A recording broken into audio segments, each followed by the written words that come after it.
Assalamualaikum warahmatullahi wabarakatuh. Perkenalkan, kami dari kelompok 9 ingin menjelaskan tentang apa itu menyimak.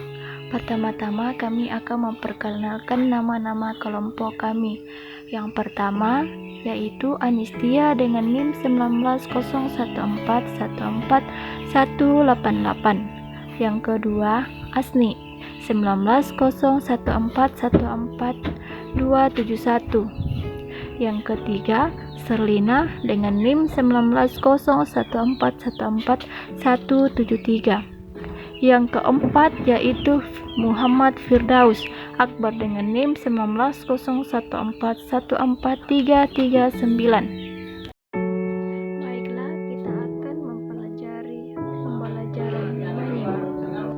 Menjelaskan konsep menyimak. Yang kedua, menjelaskan jenis-jenis menyimak.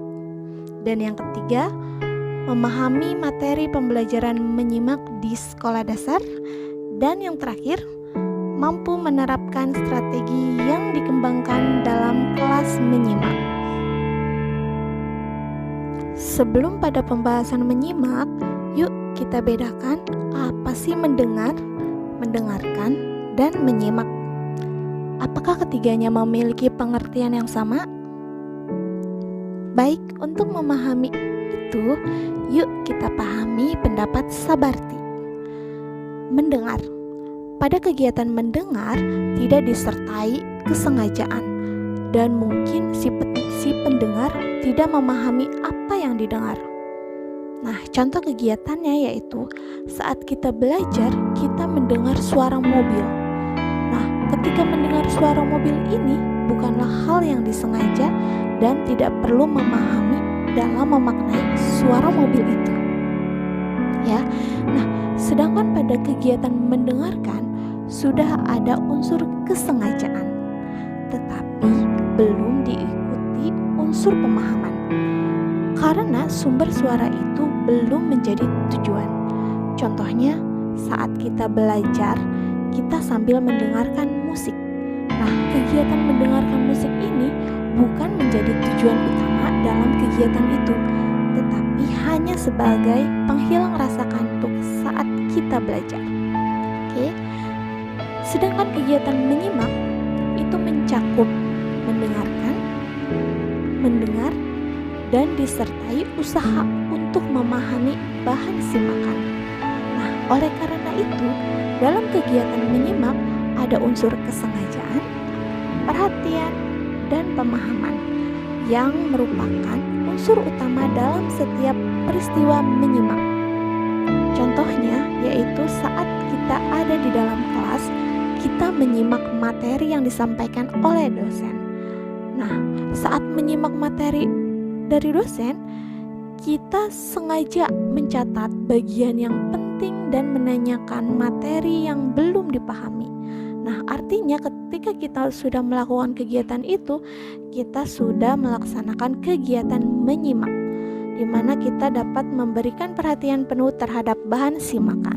Oleh karena itu, menyimak adalah suatu proses, yaitu mendengarkan lambang-lambang lisan dengan penuh perhatian, pemahaman, serta interpretasi untuk memperoleh informasi, menangkap isi, serta memahami makna komunikasi yang telah disampaikan oleh pembicara.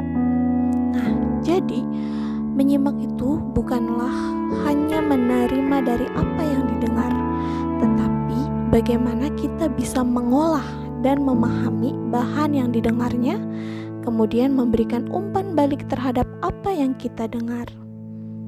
Nah, melihat dari pernyataan bahwa menyimak adalah suatu proses, ya, Morris ini mengungkapkan bahwa menyimak itu terdiri dari beberapa tahapan, yaitu tahap mendengar, tahap memahami, tahap menginterpretasi, tahap mengevaluasi, dan tahap menanggapi. Tahap mendengar. Di tahap ini, penyimak baru mendengar segala sesuatu yang dikemukakan oleh pembicara dalam ujaran-ujaran. Nah, di tahap mendengar ini adalah tahap awal sebelum kita memahami suatu ujaran. Ya. Kemudian tahap memahami. Nah, setelah ujaran-ujaran masuk ke telinga kita, kemudian penyimak berusaha memahami isi ujaran tentang cara mengolah bunyi-bunyi bahasa menjadi satuan bahasa yang bermakna. Nah, biasanya di tahap ini ujaran yang masuk ke dalam telinga kita kemudian diolah di dalam pikiran kita menjadi suatu makna atau suatu pengertian. Ya. Nah, kemudian tahap menginterpretasi. Setelah penyimak memahami makna ujaran dari pembicara, di sini penyimak ini berusaha untuk menafsirkan isi maksud dari pembicaraan. Nah, apakah ujaran bermakna itu tersurat atau ada makna yang tersirat di balik ujaran-ujarannya? Nah, jelasnya penyimak ini mengerti makna dan maksud yang terkandung dalam pembicaraan tersebut. Jadi tahapannya lebih tinggi daripada memahami. Ya, dia tuh selain memberikan makna, tapi dia tuh mampu memberikan interpretasi, mampu memberikan pengertian terhadap apa sih tujuan si pembicara itu. Ya, di dalam tahap ini seorang penyimak itu mampu memahami maksud dan tujuan si penyimak baik secara tersirat ataupun secara tersurat. Nah, kemudian di tahap yang keempat ini ada tahap mengevaluasi. Nah, setelah tahap menginterpretasi atau tahap menafsirkan, dilanjutkan dengan tahap menilai atau mengevaluasi. Di sini penyimak itu tidak asal menerima apa yang disimaknya, tetapi dia mampu menilai di mana keunggulan dan kelemahan dari bahan bacaan dan mampu menilai kebaikan dan kekurangan sang pembicara sehingga pesan, gagasan atau pendapat pembicara dianggapnya pantas untuk diterima atau harus ditolaknya. Dan kemudian di tahap kelima ada tahap menanggapi. Nah, di tahap menanggapi ini adalah tahap yang paling tinggi di dalam proses menyimak, ya, dimana di sini penyimak itu mulai menggunakan kesempatan untuk berganti peran menjadi pembicara. Nah, pada tahap ini penyimak itu mengungkapkan hasil akhir dari kegiatan menyimaknya. Nah, penyimak ini akan mengatakan setuju atau tidak setuju atas isi pembicaraan yang diujarkan pembicara. Kemudian jenis-jenis menyimak. Jenis menyimak ini terbagi menjadi dua, yaitu menyimak ekstensif, menyimak intensif. Menyimak ekstensif adalah kegiatan menyimak yang berhubungan dengan hal-hal yang bersifat umum dan tidak diperlukan bimbingan langsung dari seorang guru. Menyimak ekstensif ini terbagi menjadi 3, yaitu menyimak sekunder, menyimak pasif, dan menyimak estetis. Menyimak sekunder. Menyimak sekunder ini adalah jenis kegiatan menyimak yang dilakukan pada saat atau bersamaan dengan kegiatan lain. Contohnya yaitu saat kita belajar, kita sambil mendengarkan musik, ya. Atau ketika kita sedang menyapu rumah, kita juga bisa sambil menonton TV. Nah, kegiatan-kegiatan inilah yang termasuk ke dalam kegiatan menyimak sekunder. Kemudian menyimak pasif. Menyimak pasif ini adalah menyimak sambil melakukan pekerjaan lain. Tetapi jika salah satu ada yang menarik perhatiannya, maka ia akan fokus pada satu suara. Contohnya, ketika kita sedang mengerjakan tugas, tiba-tiba kita mendengar berita di TV mengenai lonjakan pasien corona di Indonesia. Nah, karena kita tertarik dengan berita tersebut, kita fokuskan pada berita tersebut dan meninggalkan kegiatan belajar sejenak. Namun ketika iklan, kita kembali pada kegiatan semula, yaitu mengerjakan tugas kembali. Kemudian menyimak estetis.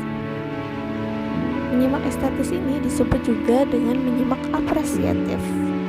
Contohnya kegiatan menyimak lagu. Nah, biasanya kita kalau menikmati lagu, mendalami lagu, ya biasanya kita juga dapat terenyuh dengan lirik lagu tersebut, bisa mengeluarkan air mata ataupun kebahagiaan, ya karena sesuai dengan suasana hati kita. Nah, ini pun termasuk ke dalam menyimak estetis atau apresiatif, ya. Atau ketika kita menonton drama, hati kita juga terenyuh melihat betapa menderitanya tokoh-tokoh di dalam drama, atau betapa kita kesalnya melihat tokoh antagonis di dalam drama tersebut, ya. Oke, berikutnya, jenis berikutnya adalah menyimak intensif. Nah, di dalam menyimak intensif ini, penyimak memerlukan arahan dan bimbingan yang ketat karena bahan-bahan yang harus disimaknya itu perlu dipahami secara terperinci, teliti, dan mendalam. Macam-macam dari menyimak intensif ini yaitu terdiri dari 3. Yang pertama ada menyimak kritis, menyimak konsentratif, dan menyimak kreatif. Menyimak kritis. Menyimak kritis ini adalah kegiatan menyimak yang dilakukan secara kritis. Menyimak ini tujuannya adalah untuk memperoleh informasi yang akurat tentang sesuatu sehingga menghasilkan suatu kesimpulan. Contohnya, ketika kita menonton berita, kita pun dapat mengkritisi tentang kebenaran terhadap berita yang ditayangkan.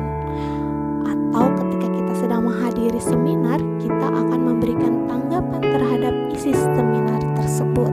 Ya, itu termasuk ke dalam menyimak kritis. Kemudian, yang kedua adalah menyimak konsentratif. Nah, konsentratif ini atau yang disebut dengan menyimak sebagai kegiatan menelaah, ya, atau kegiatan menyimak yang dilakukan dengan penuh perhatian untuk memperoleh pemahaman yang baik terhadap informasi yang disimaknya. Contohnya, ketika kita tidak mengetahui cara mengoperasikan laptop, maka yang akan kita lakukan adalah mengikuti petunjuk yang terdapat dalam pembicaraan mengenai bagaimana langkah-langkah dalam mengoperasikan laptop. Ya, oke. Berikutnya adalah menyimak kreatif. Nah, menyimak kreatif ini memiliki hubungan erat dengan imajinatif seseorang. Nah, biasanya menyimak kreatif ini dibutuhkan untuk menyimak hasil karya sastra yang membutuhkan imajinasi dan pemikiran yang kreatif. Contohnya yaitu ketika kita menangkap makna dalam puisi atau menangkap cerita, kita itu butuh imajinasi untuk memahami puisi atau cerita tersebut. Adapun contoh pelajaran menyimak di sekolah dasar, kita dapat menstimulus siswa dengan beberapa kegiatan. Yang pertama adalah kita dapat melakukan cara dengan membiarkan atau menyuruh siswa untuk menutup mata, lalu menundukkan kepalanya di atas meja. Nah, kemudian suruh mereka membedakan bunyi. Bisa bunyi meraut pensil, mendorong kursi, membuka pintu, membalik buku, dan lain-lain. Jadi tugas siswa adalah menebak bunyi apakah itu, gitu ya. Kemudian kegiatan yang kedua kita bisa lakukan dengan mengajarkan kepada siswa bagaimana menerima pesan telepon secara singkat, ya. Dan yang ketiga, membacakan paragraf pendek tentang ilmu pengetahuan. Kemudian mengajukan pertanyaan-pertanyaan tentang apa, siapa, mengapa, dan bagaimana. Ya. Nah, kegiatan-kegiatan berikutnya adalah dengan kegiatan guru bercerita, ya, kemudian nanti siswa menanggapi cerita tersebut, ataukah dengan kegiatan pembelajaran dikte, guru membaca, kemudian nanti siswa yang menulis, gitu.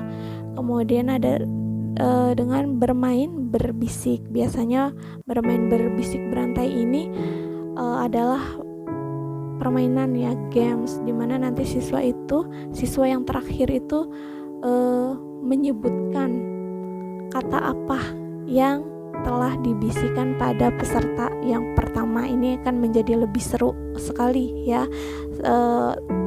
Kegiatan-kegiatan ini selain menstimulus siswa untuk menyimak, juga dapat menyenangkan pada saat proses pembelajaran. Pembahasan berikutnya adalah teknik menyimak. Teknik atau cara pengajaran menyimak di sekolah dasar dapat dilakukan secara variatif untuk menghindari kesan yang monoton terhadap strategi mengajar guru di sekolah dasar. Adapun beberapa teknik menyimak yang dapat digunakan guru dalam proses belajar mengajar di sekolah dasar yaitu yang pertama, teknik simak ulang atau menirukan. Nah, di teknik ini siswa harus menyimak apa yang diucapkan guru. Setelah itu siswa harus mengucapkan ulang apa yang disimaknya. Biasanya model ucapan yang didengarkan itu adalah berupa kata, ponem, kalimat, ungkapan, kata-kata mutiara, peribahasa ataupun puisi-puisi pendek. Kemudian yang kedua, teknik simak tulis atau dikte. Nah, biasanya simak tulis ini mirip dengan simak ulang. Siswa itu menyimak apa yang dikatakan guru atau dari rekaman, kemudian siswa itu harus menuliskannya. Kemudian teknik simak kerjakan. Nah, di dalam teknik ini mula-mula itu siswa menyimak apa yang diperdengarkan oleh guru, kemudian siswa harus mengerjakan apa yang dikerjakan atau dikatakan dalam kegiatan menyimak tadi. Biasanya modelnya itu berupa kalimat-kalimat perintah. Kemudian teknik simak terka. Nah, di sini guru itu biasanya menyusun deskripsi suatu benda atau mainan siswa yang paling disukainya atau berupa gambar foto tanpa menyebutkan nama benda. Nah, nanti deskripsi yang diperdengarkan kepada siswa itu siswa harus menyimak dan menerkanya. Ya, contohnya seperti siapakah aku? Aku adalah hewan berkaki 4. Aku berkulit putih dan aku suka makan rumput. Siapakah aku? Nah, itu ya biasanya. Kemudian ada teknik memperluas kalimat. Nah, di dalam teknik memperluas kalimat ini, guru itu biasanya menyebutkan suatu kalimat, kemudian nanti siswa mengucapkan kembali kalimat tersebut. Nah, kemudian guru itu kembali mengucapkan kalimat tadi, dan kemudian guru pun mengucapkan kata dan kelompok kata yang lain. Dan kemudian diikuti oleh siswa melengkapi kalimat tadi dengan kelompok kata yang disebutkan terakhir oleh guru. Misalnya nih, guru itu bilang Ani makan nasi, kemudian diikuti oleh para siswa ya. Setelah Ani makan nasi, nah setelah itu guru menyebutkan kembali kalimat Ani makan nasi dan menambahkan kata baru seperti goreng ya. Nah, kemudian siswa itu menggabungkan kalimat sebelumnya dengan kata yang baru seperti Ani makan nasi goreng ya. Kemudian seperti langkah yang tadi, guru menambah kata baru dan siswa pun dapat menggabungkan kalimat sebelumnya dengan kata-kata yang baru yang dikeluarkan oleh guru itu ya. Kemudian yang keenam adalah teknik menyelesaikan cerita. Nah, biasanya ini dikerjakan secara berkelompok ya. Nah, dapat dilakukan dengan kegiatan setiap kelompok itu beranggotakan 3-4 orang ya. Guru itu memanggil anggota kelompok pertama maju ke kelas. Nah, yang bersangkutan disuruh bercerita. Judulnya bebas ya. Nah, setelah siswa yang pertama selesai cerita seperempatnya ya, misalnya siswa kedua anggota kelompok itu harus meneruskan cerita temannya yang pertama tadi, terus sampai anggota kelompok selesai ke bagian gilirannya. Nah, siswa yang belum ke depan itu harus menyimak dengan baik, sebab ada kemungkinan giliran jatuh kepada orang yang tidak menyimak. Siswa harus bisa meneruskan cerita dari temannya sebelumnya ya. Kemudian yang terakhir adalah teknik menemukan benda. Nah, di sini guru mengumpulkan sejumlah benda. Benda-benda itu sebaiknya sudah dikenalkan oleh siswa. Benda-benda itu dimasukkan ke dalam sebuah kotak terbuka. Kemudian guru menyebutkan nama suatu benda. Nah, nanti siswa itu mencari benda yang diucapkan guru.